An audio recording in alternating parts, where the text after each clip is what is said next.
Halo teman-teman, apa kabarnya? Semoga kalian sehat selalu ya. Hari ini kelompok kami akan menjelaskan tentang praktik pelaksanaan pemilihan karyawan. Kelompok kami terdiri dari Frinida Sausani, Adinda Putri, Natasha Zahra, Konita Mutia, Hasyifa Lutfita, dan Dinar Astrifa.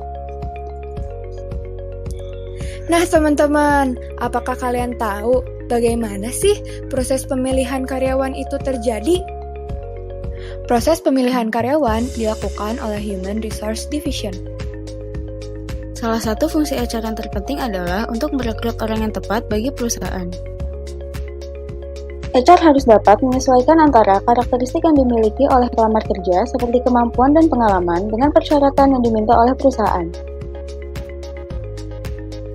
Setelah memutuskan untuk melamar pekerjaan di suatu perusahaan, pelamar tersebut akan melewati beberapa tahap pemilihan, di mana mereka dapat ditolak kapan saja dalam tahap apapun. Bagian berikut menunjukkan bagaimana proses seleksi biasanya dilakukan di sebagian besar organisasi. Namun, dalam praktiknya, seringkali organisasi tidak melakukan beberapa tahap untuk melakukan penghematan waktu.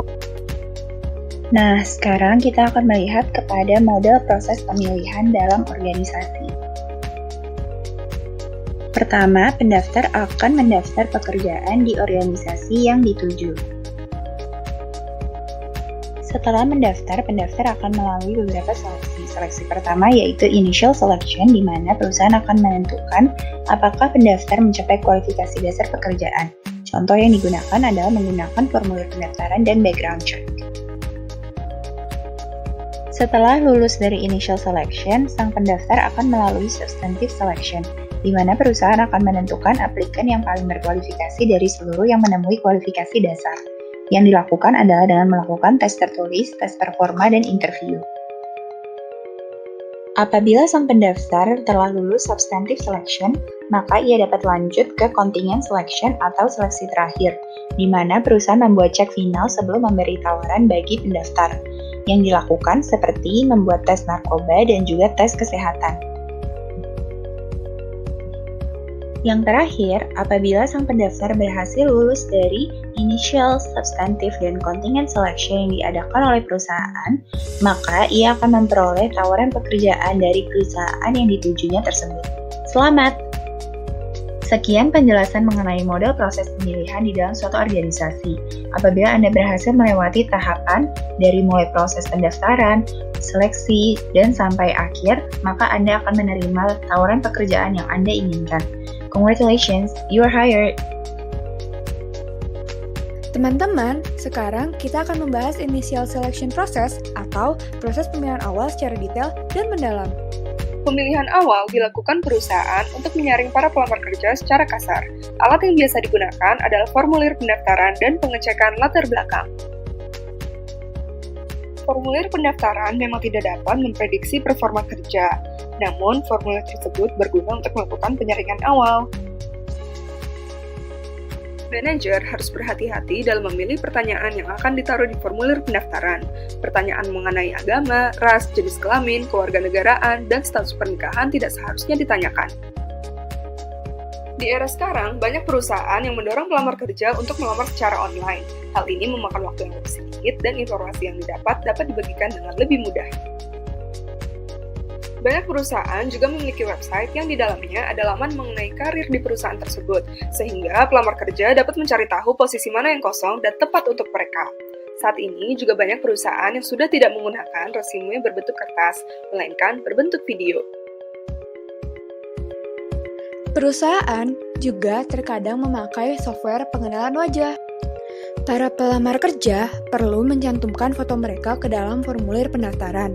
Lalu, perusahaan akan memindai foto tersebut menggunakan software pengenalan wajah untuk mengidentifikasi alamat rumah, jaminan sosial, dan juga catatan kriminal pelamar kerja. Tak hanya itu, perusahaan terkadang memiliki software untuk menyaring kandidat berdasarkan kata kunci yang pelamar kerja masukkan saat pengisian formulir pendaftaran. Oleh karena itu, teman-teman jangan sampai salah ya memasukkan kata-kata kunci ke dalam formulir pendaftaran. Selanjutnya, contoh alat yang dapat digunakan pada saat tahap pemilihan awal adalah background checks, yaitu pengecekan latar belakang para calon pelamar kerja. Dalam proses perekrutan, lebih dari 80% perusahaan akan melaksanakan baik pemeriksaan pekerjaan sebelumnya maupun pemeriksaan atas referensi pribadi para pelamar yang tercantum pada CV mereka masing-masing.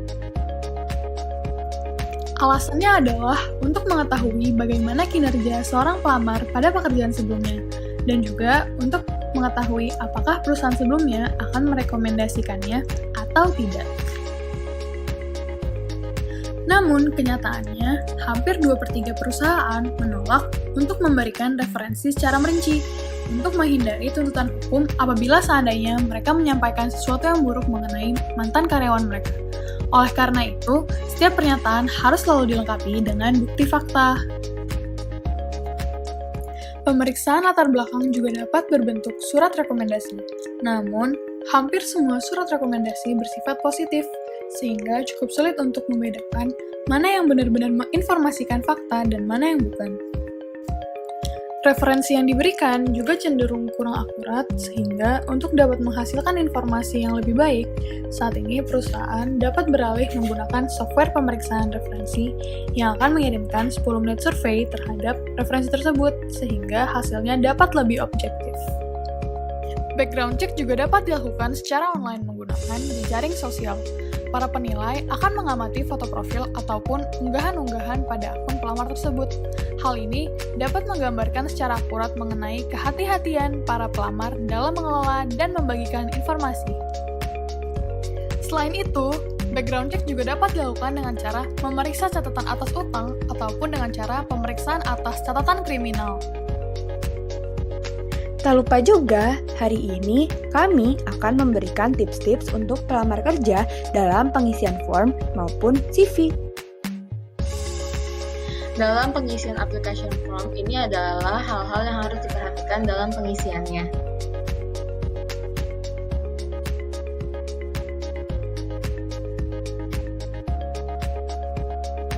Dalam pembuatan CV yang baik, ini adalah salah satu contoh CV yang baik dan benar. Jadi, dilengkapi dengan identitas, ringkasan, pendidikan, pengalaman kerja, dan kemampuan minat. Ini terlihat simpel, namun juga lengkap dan informasinya jelas. Ini adalah hal-hal yang harus diperhatikan dalam penulisan CV yang baik. Dari penulisan yang simpel, kemudian pengukuran skill penggunaan angka, dan juga penggunaan email formal, serta EYD atau grammar yang tepat.